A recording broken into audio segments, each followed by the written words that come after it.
Hello student, welcome to a class.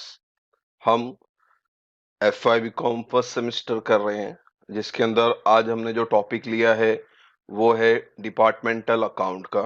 इसके पहले हमने एफ आई बी कॉम का वैल्यूएशन ऑफ स्टॉक ये चैप्टर पूरा कंप्लीट किया है। यहाँ देखो ऊपर आई बटन आएगा, वहां से भी आप चेक कर सकते हैं। आज जो डिपार्टमेंटल अकाउंट कर रहे हैं हम लोग, इसके ऊपर इंट्रोडक्शन कर रहे हैं और एक सम भी सॉल्व करेंगे। तो पूरा वीडियो एंड तक देखें ताकि आपको फॉर्मेट और एक क्वेश्चन और आंसर भी मिल जाए, ताकि आपको पूरा सम क्लियरली समझ में आए। In departmental accounting, each department is treated separate for the purpose of recording and reporting. Departmental account के अंदर एक डिपार्टमेंट फॉर एग्जांपल है, तो उसके अंदर बहुत सारे अलग अलग दुकानें होती। तो हर दुकान का प्रॉफिट क्या होगा, लॉस क्या होगा, उसका सेल्स क्या है, उसका परचेस क्या है, उसको आपको सेपरेटली प्रिपेयर करना होता है ताकि आप प्रॉपरली इसको रिकॉर्ड कर सके। और रिकॉर्ड करने के बाद हम उसका रिपोर्टिंग तैयार कर सके कि भाई इस डिपार्टमेंट में प्रॉफिट हो रहा है, इस डिपार्टमेंट में लॉस हो रहा है, एंड लाइक दैट। अब इसके अंदर क्या क्या प्रिपेयर करते हैं, it's like final account only, like trading account, PNL and balance sheet. But जो मेन पार्ट होता है उसका ट्रेडिंग अकाउंट और पीएनएल अकाउंट होता है, क्योंकि ये हम कॉलमनर फॉर्म में बनाते हैं। जितने डिपार्टमेंट होंगे उतने ही कॉलम बनेंगे। जैसा दो डिपार्टमेंट है ए और बी, तो आप दो कॉलम बनाएंगे। अगर तीन डिपार्टमेंट दिया आपको तो तीन कॉलम बनाना, ए बी एंड सी। हाँ, सिर्फ ट्रेडिंग और पीएनएल बनाएंगे हम कॉलमनर फॉर्म में, to find out the profit और loss separately of each department, which will help the management in planning, controlling and evaluation of performance of each department। तो इससे आपको मैनेजमेंट जो लेवल है उनके लिए प्लानिंग करना आसान है कि आगे क्या करना है।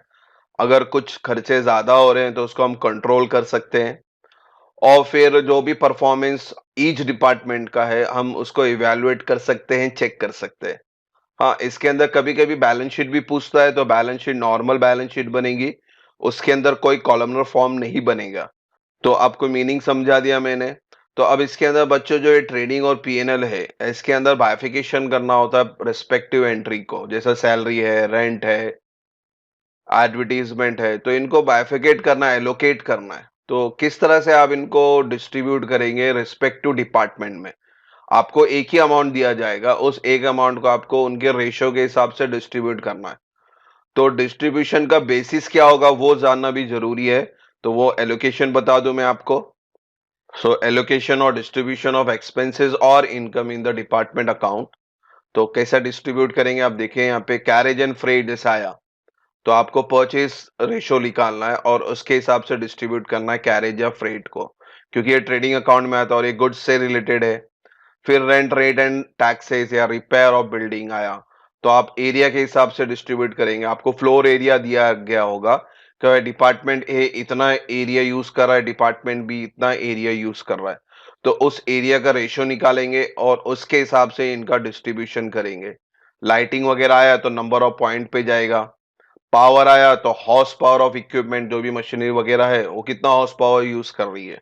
ए डिपार्टमेंट में एक छोटी मशीन है, बी डिपार्टमेंट बड़ी मशीन है, तो ऑब्वियसली बी डिपार्टमेंट का हॉर्स पावर ज्यादा होगा। तो उस हिसाब से, क्योंकि पावर का एक तरह का लाइट बिल है, तो अब लाइट बिल आपको डिस्ट्रीब्यूट करना है, भाई ये डिपार्टमेंट में इतना यूज हुआ है, बी डिपार्टमेंट में इतना यूज हुआ है। तो उसके लिए आपको हॉर्स पावर की जरूरत पड़ेगी, ये भी क्वेश्चन में आपको दिया रहेगा। देन डेप्रीशिएशन या रिपेयर वगैरह है एसेट्स का, तो वैल्यू ऑफ एसेट्स के ऊपर देखना पड़ेगा आपको कि डिपार्टमेंट में कौन सा एसेट्स की कितनी वैल्यू है, उसके हिसाब से। फिर इंश्योरेंस वगैरह आया, तो इंश्योरेंस में आपको देखना पड़ेगा, एसेट्स है, एसेट्स के ऊपर इंश्योरेंस है तो एसेट्स का वैल्यू लेंगे। स्टॉक वगैरह है हमारा, close opening stock, closing stock, जो भी स्टॉक अवेलेबल है हमारे पास, तो उस स्टॉक का रेशियो निकालेंगे, उसके हिसाब से डिस्ट्रीब्यूशन करेंगे। इंश्योरेंस ऑफ स्टॉक, फिर इंश्योरेंस ऑफ वर्क्समैन कंपनसेशन, तो ये तो नंबर ऑफ वर्कर के ऊपर डिपेंड करता है कि कितने नंबर ऑफ वर्कर है, ए डिपार्टमेंट में कितने वर्कर यूज हो रहे हैं, बी में कितने वर्कर यूज हो रहे हैं, तो उनका अगर इंश्योरेंस है तो इस रेशियो के हिसाब से आप डिस्ट्रीब्यूशन करेंगे एक्सपेंस को। फिर आपका अभी देखो बच्चों ये मेन है, सेलिंग एंड डिस्ट्रीब्यूशन और ऑफिस एक्सपेंस। तो मैक्सिमम आपको इसी पे कैलकुलेशन करना है। सेलिंग एंड डिस्ट्रीब्यूशन यानी पीनल अकाउंट डेबिट एंट्री, तो पीनल अकाउंट डेबिट एंट्री जो भी है वो सेल्स रेशियो पे जाएगा। ऑफिस एंड एडमिनिस्ट्रेशन, ये भी पीनल अकाउंट डेबिट एंट्री है। तो जैसे ऑफिस सैलरी है, प्रिंटिंग एंड स्टेशनरी है, तो ये सब किस में जाएगा? सेल्स रेशियो में जाएगा। अब सेलिंग एंड ऑफिस हो गया, तो अब देखो इनकम, अब ये इनकम देखो, ये पीएनएल अकाउंट क्रेडिट एंट्री है बच्चों। पीएनएल अकाउंट क्रेडिट में कभी डिस्काउंट रिसीव्ड आता है, कभी कमीशन रिसीव्ड आता है। यानी अगर पीएनएल अकाउंट क्रेडिट एंट्री है तो उसका रेशियो होगा परचेज रेशियो। तो ये फिगर याद रखना, पीएनएल अकाउंट डेबिट होगा तो sales ratio, PNL account credit होगा तो परचेज रेशियो। ठीक है, अगर इंफॉर्मेशन नहीं है, कोई परफेक्ट इंफॉर्मेशन नहीं आ रहा है, जैसा रेंट रेट एंड टैक्सेस आ गया, तो इनका अगर फ्लोर एरिया नहीं दिया आपको, तो फिर आप क्या करेंगे उन केस में? आप इसको सेल्स रेशियो पे निकालेंगे, पीएनएल अकाउंट डेबिट एंट्री है। और अगर इंफॉर्मेशन नहीं है पीएनएल अकाउंट क्रेडिट एंट्री की, डिस्काउंट कमीशन इसका कोई डिस्ट्रीब्यूशन रेशियो वगैरह नहीं दिया है, तो फिर आप किस पे निकालेंगे? Purchase ratio. तो ये इंपॉर्टेंट है आपके लिए। ठीक है, फिर आगे तो ये बहुत रेयर सब है, स्टाफ वेलफेयर है, कंट्रीब्यूशन है, cost of store, cost of canteen. तो ये डिपेंड करता है भाई, स्टाफ है तो नंबर ऑफ वर्कर है, कंट्रीब्यूशन ऑफ पीएफ है, प्रोविडेंट फंड वगैरह है तो वेजेस यानी लेबर के ऊपर डिपेंड करता है। Cost of store department material के ऊपर डिपेंड करता है। Cost of canteen, number of worker, क्योंकि कैंटीन में वर्कर जाएंगे चाय वगैरह नाश्ता पियेंगे। तो फिर से कह दूं, देखो ये आपके लिए इंपॉर्टेंट ये है, सेलिंग ऑफिस और इनकम। कहने का मतलब है पीएनएल अकाउंट अगर डेबिट है और इंफॉर्मेशन नहीं है तो आप सेल्स रेशियो निकालेंगे। पीएनएल अकाउंट क्रेडिट है और इंफॉर्मेशन नहीं है तो आप परचेज रेशियो पे डिस्ट्रीब्यूट करेंगे। तो ओवरऑल ये आपको रेशियो बता दिया मैंने, किस हिसाब से डिस्ट्रीब्यूट करेंगे। आपको अभी मैं इसका डिपार्टमेंटल का प्रोफॉर्मा बता दूं किस तरह हम ड्रॉ करेंगे। तो अब चलते हैं प्रोफॉर्मा की तरफ। पहले आप हेडिंग लिखेंगे debit credit departmental trading and profit and loss account for the year ended. जो भी साल दिया होगा साल लिखेंगे आप, 31 मार्च। फिर आप ट्रेडिंग अकाउंट और पीएनएल अकाउंट ड्रॉ करेंगे। तो ये प्रोफॉर्मा आप देख ले, पर्टिकुलर हेडिंग लिखेंगे आप। बेसिस, कौन से बेसिस पे आप डिस्ट्रीब्यूट कर रहे हो, सेल्स रेशो, परचेज रेशो, तो आप रेशो वगैरह यहाँ बताएंगे। फिर डिपार्टमेंट ए का कॉलम, बी का कॉलम, फिर टोटल, ये टोटल कंपलसरी, ए और बी का टोटल यहाँ बताना है। सेम वे क्रेडिट में भी वैसे ही करना है आपको। और बच्चों ये देखो ऊपर की जो चार एंट्री है कॉमन है दोनों साइड, डेबिट और credit, opening stock, net purchase, net sales and closing stock. Net purchase इसलिए लिखा है, मैं अगर परचेज रिटर्न वगैरह आया तो आप डायरेक्ट माइनस करके बताएंगे, क्योंकि यहाँ माइनस करने के लिए आपके वो कोई जगह नहीं है, आपको डायरेक्टली शो करना है। तो इसलिए नेट परचेज, अगर रिटर्न आया तो आप नेट परचेज यानी माइनस करने के बाद। सेम वे सेल्स के लिए भी वैसा ही रहेगा, सेल्स में अगर सेल्स रिटर्न आया तो रिटर्न माइनस करके शो करेंगे। ठीक है, तो ये चार एंट्री तो कॉमन ही अपनी ट्रेडिंग अकाउंट की। इसके अलावा और भी एंट्री आएंगी, जैसे डायरेक्ट वेजेस है, कैरेज इनवर्ड है। डायरेक्ट वेजेस अभी बताया था मैं आपको, नंबर ऑफ वर्कर पे डिस्ट्रीब्यूट होगा। कैरेज इनवर्ड परचेस पे डिस्ट्रीब्यूट होगा। अगर बच्चों डायरेक्ट वेजेस का बाइफिकेशन नहीं दिया, इंफॉर्मेशन नहीं दिया वर्कर के बारे में, तो ये भी आपको किस पे डिस्ट्रीब्यूट करना है? नेट परचेस पे, यानी जो परचेस का अमाउंट होगा इनके बेस पे आप रेशियो निकालेंगे, फिर वो रेशियो यहाँ अप्लाई करेंगे। तो इस तरह से आप ट्रेडिंग अकाउंट बंद करेंगे। डेबिट में आंसर आया ग्रॉस प्रॉफिट, क्रेडिट में आंसर आया तो ग्रॉस लॉस। और ग्रॉस प्रॉफिट ग्रॉस लॉस कहां जाता है? आपका पीएनएल अकाउंट में। प्रॉफिट अपोजिट साइड, लॉस ये भी अपोजिट साइड। यहाँ कैरिड डाउन है तो यहाँ ब्रॉड डाउन। ट्रेडिंग अकाउंट में कैरिड डाउन है तो पीएनएल अकाउंट में ब्रॉड डाउन। तो इस तरह से पीएनएल अकाउंट में पहुंच जाए। पीएनएल अकाउंट में भी बहुत सारी एंट्री आएंगी, मैक्सिमम डेबिट में एंट्री आती है। तो डिपेंड करता है जैसा आपको इन्फॉर्मेशन है उस हिसाब से, वरना तो मैक्सिमम आपको मैंने क्या बोला, पीएनएल अकाउंट डेबिट का अगर डिटेल नहीं है डिस्ट्रीब्यूशन का तो आप किस पे लेंगे? सेल्स रेशियो पे लेंगे। उसी तरह से पीएनएल अकाउंट क्रेडिट का अगर डिटेल नहीं है तो आप कौन सा रेशियो लेंगे? परचेज रेशियो लेंगे। हाँ, अगर डिटेल दिया तो डिटेल वाइज करें, जैसा इलेक्ट्रिसिटी बिल है तो ये एरिया के ऊपर डिपेंड करता है। रिपेयर टू प्रीमाइस है, जगह, यहाँ पे भी जगह की बात हो रही है तो ये भी एरिया के ऊपर डिपेंड करता है। ठीक है, तो इंफॉर्मेशन दिया है तो उस हिसाब से करें। अगर इंफॉर्मेशन नहीं है डिस्ट्रीब्यूशन का तो आपको सिंपल लॉजिक याद रखना है, PNL account debit, sales ratio, PNL account credit, purchase ratio. और फिर लास्ट में आप पीएनएल भी बंद करें, डेबिट में आंसर आया तो नेट प्रॉफिट, क्रेडिट में आंसर आया तो नेट लॉस। और ये फिर जाता है आपका बैलेंस शीट में। बैलेंस शीट में कैपिटल में आप नेट प्रॉफिट ऐड करते हो और नेट लॉस माइनस करते हो। बैलेंस शीट में कोई कॉलमनर फॉर्म नहीं, वहां पे एक ही कॉलम बनेगा एज यूजुअल, जो नॉर्मल फाइनल अकाउंट में बैलेंस शीट बनती है उसी तरह से बनेगी। तो हमारा जो फोकस होगा मेन पीएनएल और ट्रेडिंग अकाउंट पे होगा। तो आपको बाइफिकेशन बताना है। तो एक सैंपल आपको मैंने बता दिया, एक क्वेश्चन नंबर 1 भी करेंगे हम लोग इसी के अंदर, ताकि आपको क्लियर आइडिया मिले। तो क्वेश्चन 1 की तरफ चलते हैं हम लोग। From the following particular you are required to prepare departmental trading and profit and loss account for department A और बी। तो यहाँ पे आपको डिपार्टमेंट का नाम दिया है ए और बी। क्वेश्चन यहाँ ले लेते हैं। तो क्वेश्चन में आपको opening stock, purchase, sales, closing stock, इसका बाइफिकेशन दिया हुआ है, तो इसका कोई हेडेक नहीं हमारे पास। हाँ, अब जो नीचे इंफॉर्मेशन है, salary, advertisement, rent and sundry expense, इसके ऊपर कोई बाइफिकेशन नहीं है। ये एक ही अमाउंट दिया है, यानी आपको ए और बी में अब इसको बाइफिकेट करना है। तो एडजस्टमेंट भी कुछ दिया रहता है, अगर एडजस्टमेंट में डिटेल आए तो ठीक है, वरना हम अपना डिटेल यूज करेंगे। तो पहले एडजस्टमेंट भी देख लेते हैं। यहाँ पे एडजस्टमेंट में उन्होंने कहा है कि एडवर्टाइजमेंट शुड बी अपोर्शनेट यानी डिस्ट्रीब्यूट करना in the ratio of sales ratio. तो क्लियरली बोल दिया कि भाई जो एडवर्टाइजमेंट है ये आपको सेल्स रेशो पे लेना है। और आपका सेल्स कितना है बच्चों? 60,000 और 80,000। तो इनका रेशो निकालना है। तो रेशो किस तरह निकालेंगे, यार ध्यान से देखें अभी। तो डिपार्टमेंट ए बी लिख दिया मैंने, 60,000 ए का, 80,000 बी का। तो अब रेशो निकालना है। रेशो में सबसे पहले क्या करते हैं हम लोग? कॉमन जीरो कट करते हैं। तो कॉमन जीरो 4 4 कट किया तो बचा क्या? 6 और 8 ही बचा। अब ये 6 और 8 एक कॉमन टेबल में जाता है, वो है 2 का टेबल। 2 3 जा 6, 2 4 जा 8। और इसके बाद कॉमन टेबल तो नहीं है, तो अब आपका फाइनल रेशियो आ गया सेल्स रेशियो 3:4। यानी ये जो एडवर्टाइजमेंट है आपको 3:4 में डिस्ट्रीब्यूट करना है। तो क्वेश्चन में आप हमेशा रेशियो लिख लें, ताकि जब हम सॉल्यूशन में जाएं तो आपको हेडेक नहीं रहे, डायरेक्टली आप रेशियो में डिस्ट्रीब्यूट कर दें। फिर इंफॉर्मेशन है रेंट इक्वली, रेंट को आपको इक्वली बांटना है, यानी 1:1। दो डिपार्टमेंट है इसलिए 1:1। अगर 3 डिपार्टमेंट होता तो 1:1:1 लिखते। फिर सन्ड्री एक्सपेंस के बारे में रेशियो उन्होंने डायरेक्टली दिया हुआ है 2:3। तो ये तो डायरेक्ट लिख लेते हैं 2:3। अब सारे एडजस्टमेंट पूरा मुकम्मल हो गए। अब बच्चों सैलरी के बारे में कोई इंफॉर्मेशन नहीं था। और मैंने आपको क्या रूल बताया था अभी थियरी में कि in absence of information all PNL account debit entry, क्योंकि सैलरी पीएनएल अकाउंट डेबिट में आता है, तो PNL account debit entry should be distributed on the sales ratio. तो आपके ये जो सेल्स रेशियो 3:4 वो सैलरी के लिए भी अप्लाई हो जाएगा। ठीक है बच्चों, तो इस तरह से आप रेशियो क्वेश्चन में लिख लें, ताकि जब आप सोल्यूशन में जाए तो कोई हेडेक नहीं, फटाफट आप डिस्ट्रीब्यूट करके पास करें। तो होप सो एक क्वेश्चन समझ में आया होगा आपको। रेशियो इंपॉर्टेंट है। रेशियो का इंफॉर्मेशन नीचे एडजस्टमेंट में दिया है, तो उसके हिसाब से डिस्ट्रीब्यूट करें।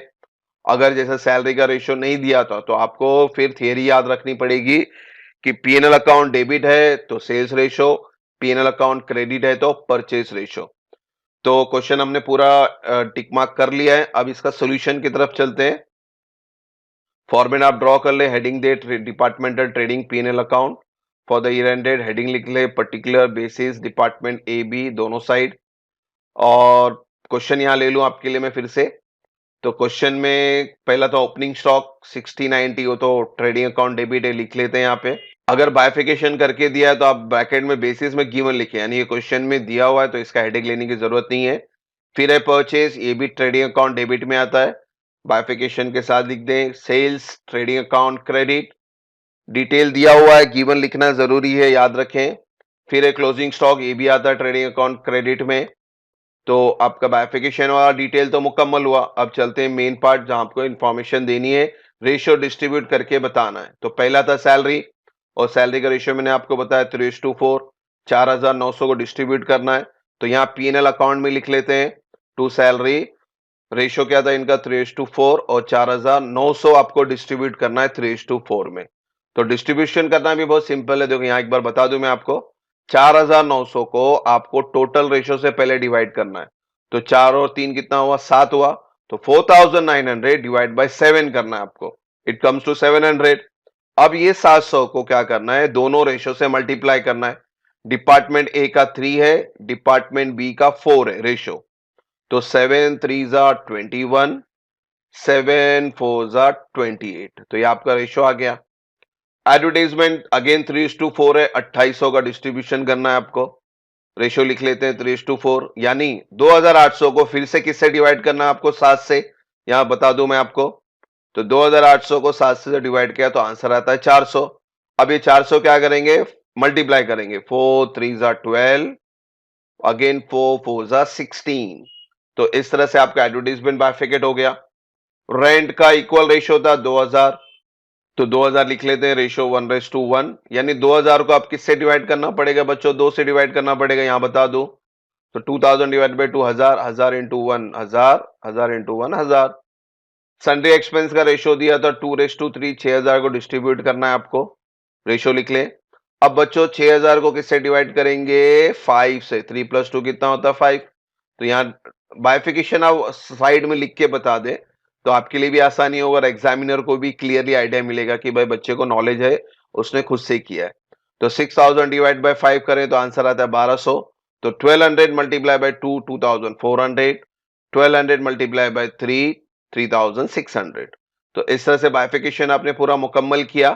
तो ये रेशियो आप याद रखें किस तरह डिवाइड करना है आपको। पहला रेशियो का टोटल करें तो 3 और 4 कितना होता है? 7, तो 7 से डिवाइड किया। 1 और 1 कितना होता है? 2, तो 2 से डिवाइड किया।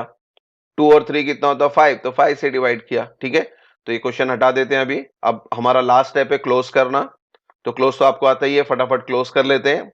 कॉलम वाइज क्लोज करना है आपको। पहले डिपार्टमेंट ए की बात करते हैं। ए का क्रेडिट का टोटल है 62 और ए का डेबिट का टोटल है 42। तो 62 बड़ा है तो 62 दोनों साइड लिख लेते हैं। अब 62 में से 42,000 माइनस करें और डेबिट में आंसर आया तो हम उसको क्या बोलते हैं? Gross profit carried down 20,000। Same way B की बात करते हैं। बी का भी क्रेडिट बढ़ा 88,000, दोनों साइड लिखते हैं। इस 88,000 में से 63,000 माइनस करेंगे क्योंकि डेबिट का टोटल 63,000 आता है। तो 63 माइनस किया तो आंसर आया 25,000। तो ए और बी तो मुकम्मल हो गया। आप टोटल को भी टोटल करना है आपको। तो टोटल का टोटल कितना आता है बच्चों? 1,50,000, दोनों साइड लिखते हैं। तो 1,50,000 में से आपको 1,05,000 माइनस करना है। या तो आप क्या कर सकते हैं, ग्रॉस प्रॉफिट ये दोनों का डायरेक्ट प्लस करेंगे तो भी वही आंसर आएगा, यानी 45,000। तो आप 1,50,000 को अगर 1,05,000 से माइनस करेंगे तो भी 45 आएगा, या तो आप ग्रॉस प्रॉफिट का पूरा प्लस करके लिखें तो भी 45,000 ही आएगा। एनी और ग्रॉस प्रॉफिट आ गया है तो अब क्या करेंगे? ग्रॉस प्रॉफिट कैरिड डाउन को ब्रॉट डाउन करते हैं पीएनएल अकाउंट में। By gross profit brought down 20, 25, 45। Gross profit आ चुका है तो आप पीएनएल अकाउंट को भी बंद कर लेते हैं। पीएनएल अकाउंट का क्रेडिट का टोटल 20 है और डेबिट का टोटल तो ऑब्वियसली 20 से कम है, तो आपका क्रेडिट का टोटल 20,000, दोनों साइड लिख लेते हैं। अब इस 20,000 से आपका ये जो डेबिट का टोटल है उसको माइनस करेंगे तो आपका आंसर आता है नेट प्रॉफिट 13,300। उसी तरह से बी की बात करते हैं। बी का 25,000 क्रेडिट बढ़ा है तो क्रेडिट का टोटल दोनों साइड लिखेंगे। अब इस 25,000 में से डेबिट के टोटल को वापस से माइनस करेंगे तो आंसर आ गया 16,000। तो आपका नेट प्रॉफिट दोनों साइड आ चुका है। तो अब लास्ट कॉलम टोटल, इसको भी टोटल कर लेते हैं, यानी 45 यही बढ़ा है, 45 दोनों साइड लिखेंगे। तो अब चाहे तो आप 45 को ये पूरे डेबिट प्लस करके माइनस करें या डायरेक्टली नेट प्रॉफिट का टोटल करके लिखे, आंसर वही आएगा। तो मैं एक काम करता हूं, नेट प्रॉफिट को ही प्लस करके लिखता हूं। It comes to 29,300। तो इस तरह से आपका नेट प्रॉफिट मुकम्मल हुआ। अब जब आप बैलेंस शीट में जाओगे तो ये 29,300 लेके जाओगे, कैपिटल में जाके ऐड कर दोगे। ठीक है, बैलेंस शीट बहुत सिंपल है तो उसमें हेडेक नहीं, आपको सिंगल कॉलम बनाना है। तो बैलेंस शीट में नेट प्रॉफिट कितना जाएगा बच्चों? 29,300। तो इस तरह से आपका डिपार्टमेंटल का सम मुकम्मल हुआ। रेशियो इंपॉर्टेंट है। रेशियो का डिटेल अगर क्वेश्चन में दिया तो एज पर डिटेल आप बाइफिकेट करें।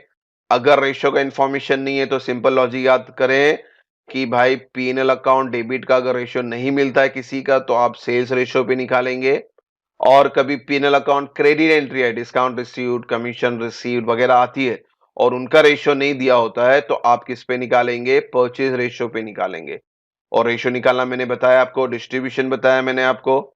इंशाल्लाह नेक्स्ट क्वेश्चन बनाएंगे, क्वेश्चन नंबर 2 जल्दी बनाएंगे।